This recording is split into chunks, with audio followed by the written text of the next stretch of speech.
Welcome to this special broadcast on a mega Northeast Live exclusive from Nagaland. The Government of India has come up with a concrete proposal for resolution of the long-standing ENPO issue in Nagaland. Documents available with Northeast Live reveal that the Government of India has proposed the constitution of an autonomous territory or council covering the 6 eastern districts in Nagaland.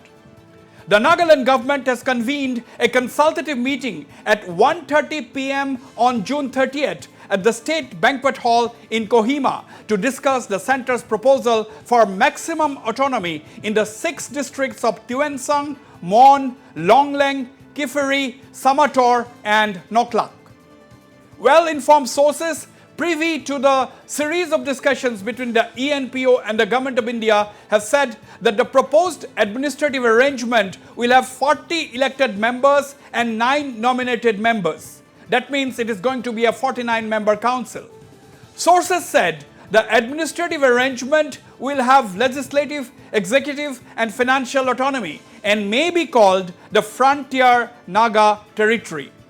The outcome of the consultative meet on June 30th may pave the way for the signing of a historic ENPO agreement.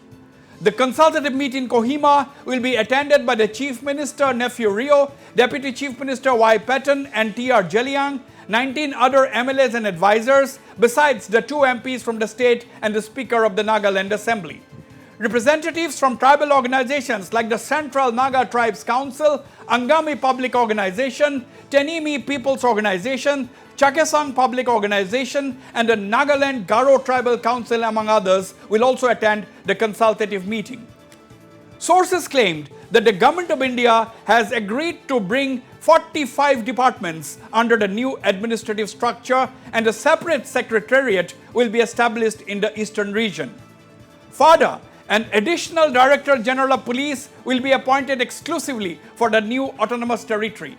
There have been hectic parleys this month between the ENPO and the Ministry of Home Affairs.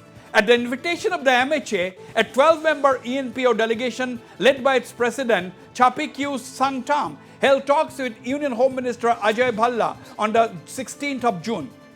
The delegation also met interlocutor and special advisor of the MHA, 𝗟𝗓𝗪𝗓, on the 17th of June.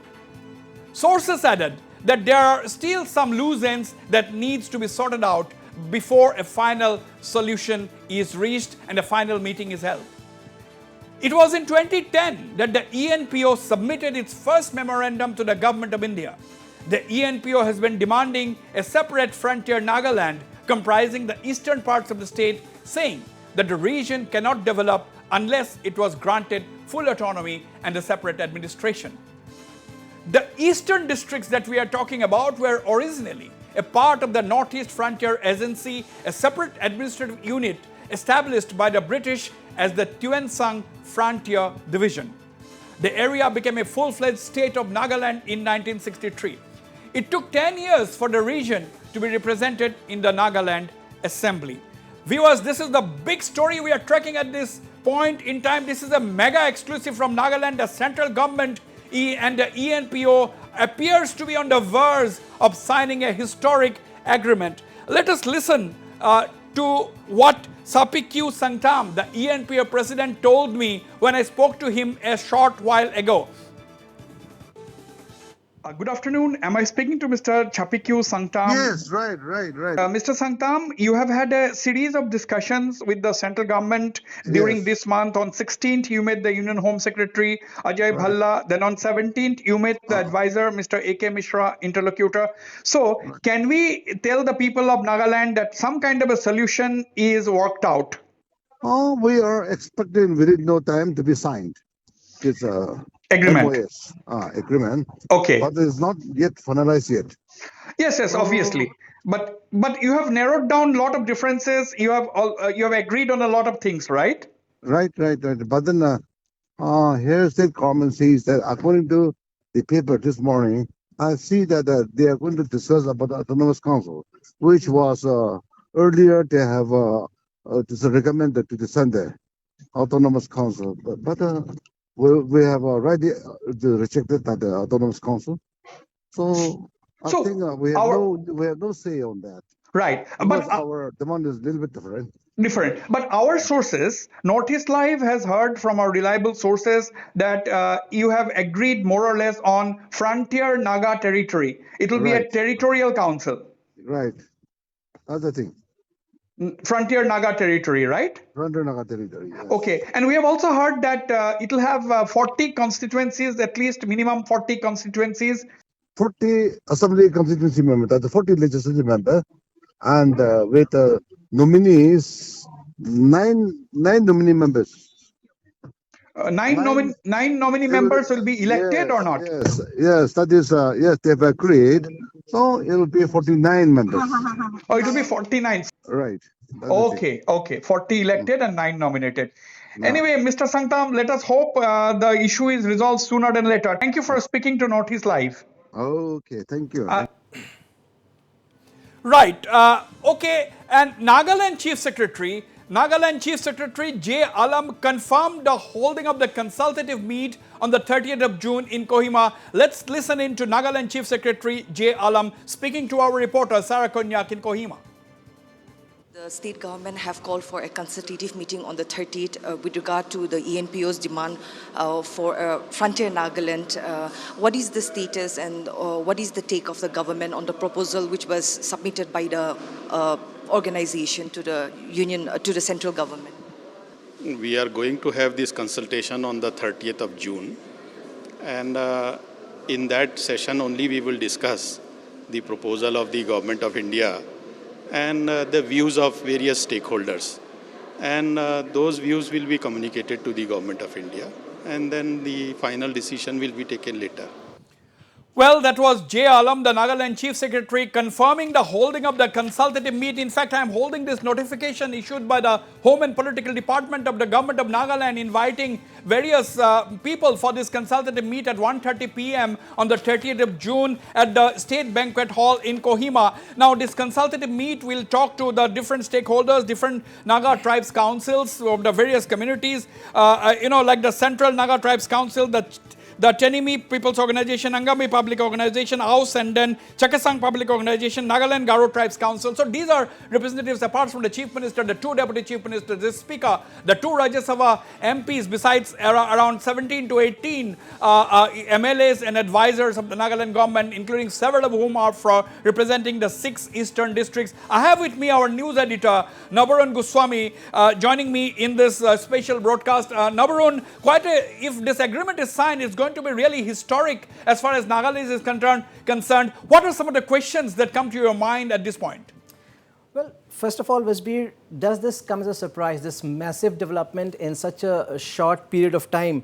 I would say no. Probably the way 𝗟𝗓𝗪𝗧𝗏 and his team was working along with the ENPO, it showed the intent from the very beginning. So are you surprised that this is happening at, I would say, a rather short period of time? The ENPO demand, if you remember, as you just mentioned, goes back to 2010 when the first memorandum was submitted, 13 years, and then this government within a matter of months, almost resolving the issue.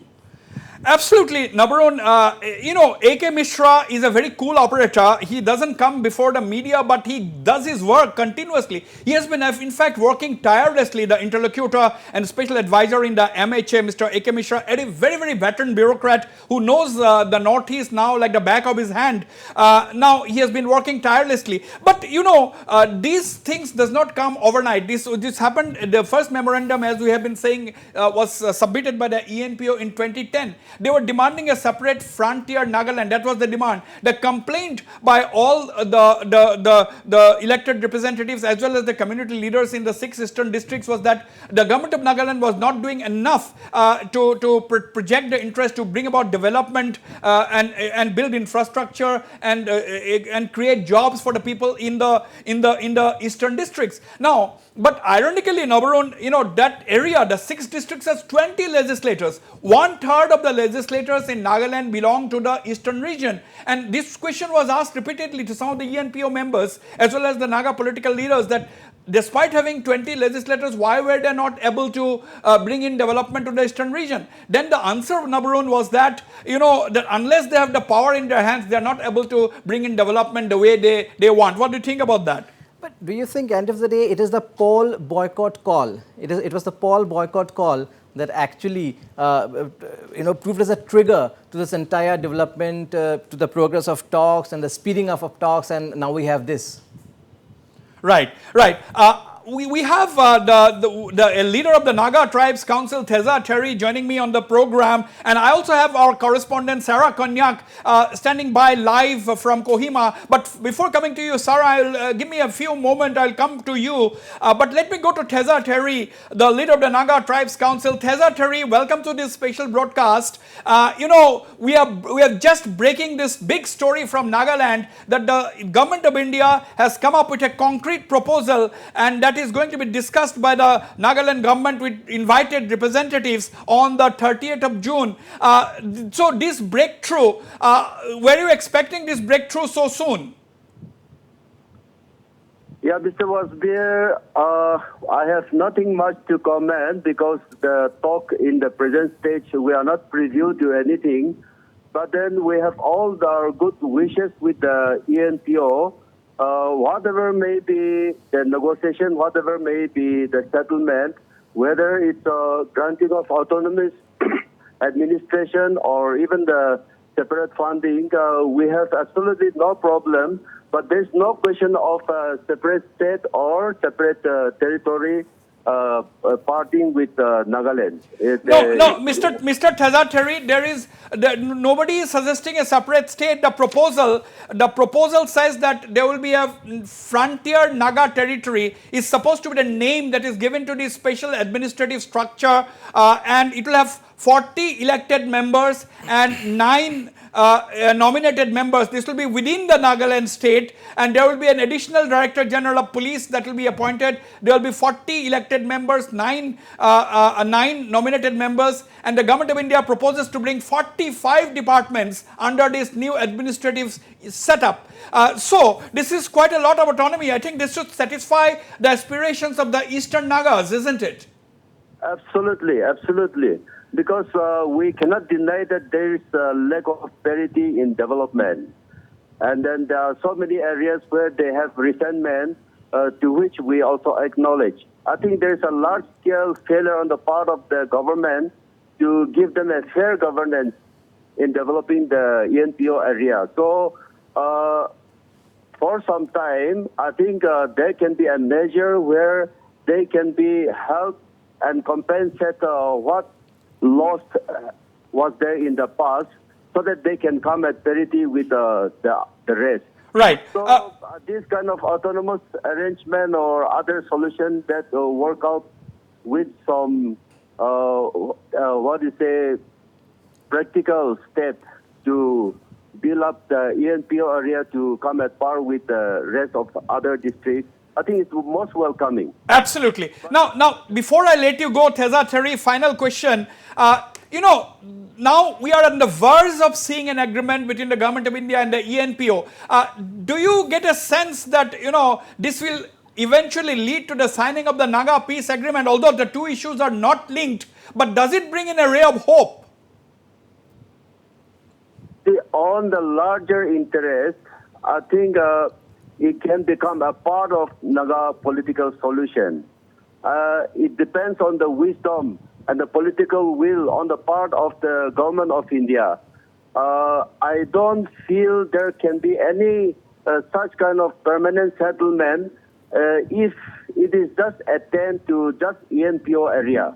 So there has to be a wholesome and a holistic approach towards the problem, so that the long-pending political solution can also arise along with the ENPO issues can also be addressed in the line of that. But everything depends on the political will and the wisdom of the government of India. Absolutely. 𝗡𝗢𝗥𝗧𝗘𝗘 there, the leader of the Naga Tribes Council. Thank you very much for joining this special broadcast on Northeast Live. I'll come to you, Nabarun. Let me go to Kohima, where our correspondent 𝗟𝗓𝗏𝗏𝗏𝗏𝗏 is with me. Sarah, a very big development, isn't it? Dramatic developments rather, and Government of India has come up with a concrete proposal, and the Nagaland government is having this consultative meeting on the 30th of June. Absolutely, Wasbir. This is a very significant development with regard to the demand of the Eastern People's Organization for demanding for a separate statehood. It may be mentioned that the demand initially was for a separate statehood. However, the government of India had rejected to it, and now they have come to a certain understanding with a unique arrangement. And the new administrative is likely to be named the Frontier Naga Territory. The Nagaland government have also called for a consultative meeting with 16 of the Eastern legislators as well as the two deputies and other civil society and tribal bodies. We'll have to wait and watch how the consultative meeting goes, whether the other tribal unions, the tribal bodies and the civil society organizations will agree to what has been agreed between the two parties. Wasbir, let me also raise a point here that in the recently held cabinet meeting, the cabinet had expressed their displeasure over the demand of the ENPO with regard to a financial autonomy, which now it has been confirmed that the government of India has agreed to it. And the cabinet had informed, had entrusted the Eastern Nagaland Legislators Union to speak with the ENPO. And subsequently, after the 16th and the 17th June meeting there in the national capital in New Delhi, the ENPO had called for a consultative and emergency meeting on the 24th, last Saturday, there in Dimapur. And the meeting was held along with the respective tribal, the 7 tribal units of the ENPO and the INLU as well, and sources privy to the meeting had informed us that the Eastern Legislators Union had also said that if this is what is good for the people, for the Eastern region people, then they should go ahead with it. Wasbir. Right, Sarah. Now we have seen from this invitation by the government of Nagaland, the Home and Political Department, that 6 major tribes councils, tribal groups councils have been invited for this meeting. Now, do you think anybody will have objection to this agreement or the proposed agreement? Do you think anybody may raise serious objections to it? What is the sense that you have?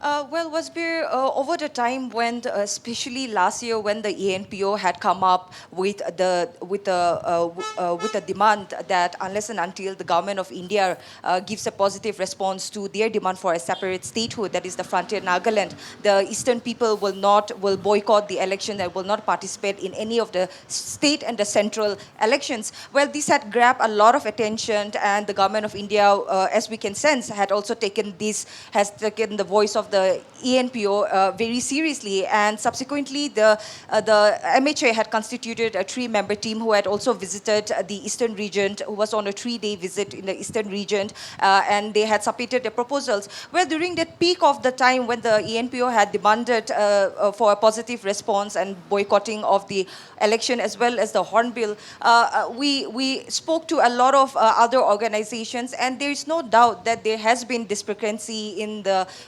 Eastern area especially with regard to the development of the region.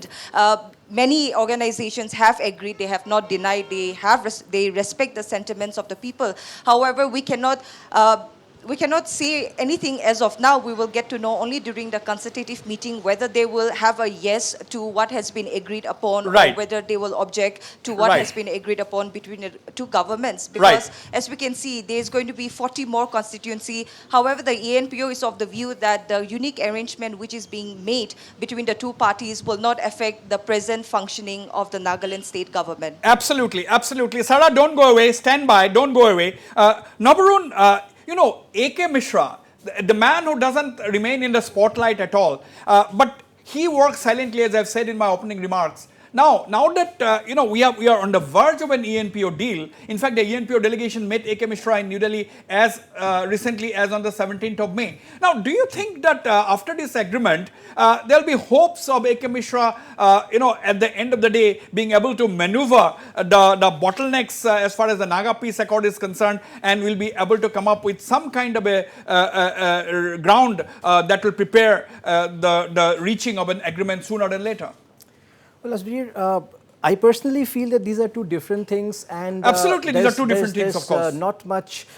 We cannot really say if this can propel faster solution to the Naga issue. But let us once again look at the ENPO movement. Whenever there's a separate state demand in any state in this country, it is always vehemently opposed by the existing government, the state. But in the case of ENPO, everyone, right from the chief minister to the civil society groups to the tribal bodies, everybody was on the same page that the ENPO demand is genuine. Maybe asking for a separate state which would further divide Nagaland is not perhaps the wise thing to do, but they have a genuine demand.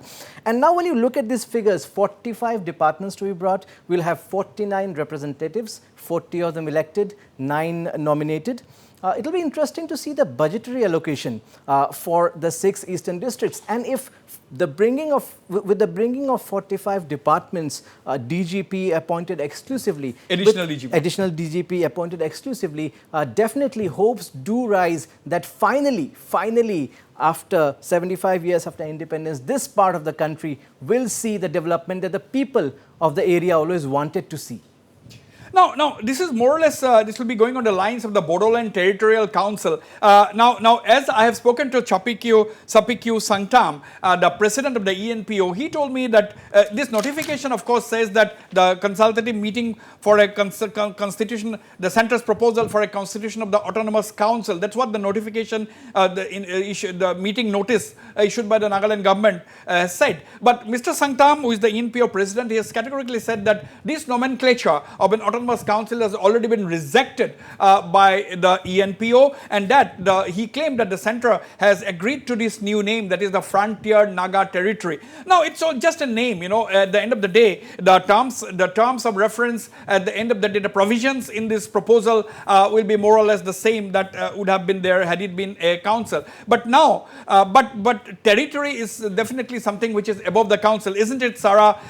This is unique in the sense that it will have 40, as much as 40 elected representatives. 9 nominated members will be, of course, nominated by the governor of Nagaland, and it will have all the powers, legislative, administrative, and financial powers, and then additional DGP will be appointed to look after the law and order in this new administrative structure. Sarah.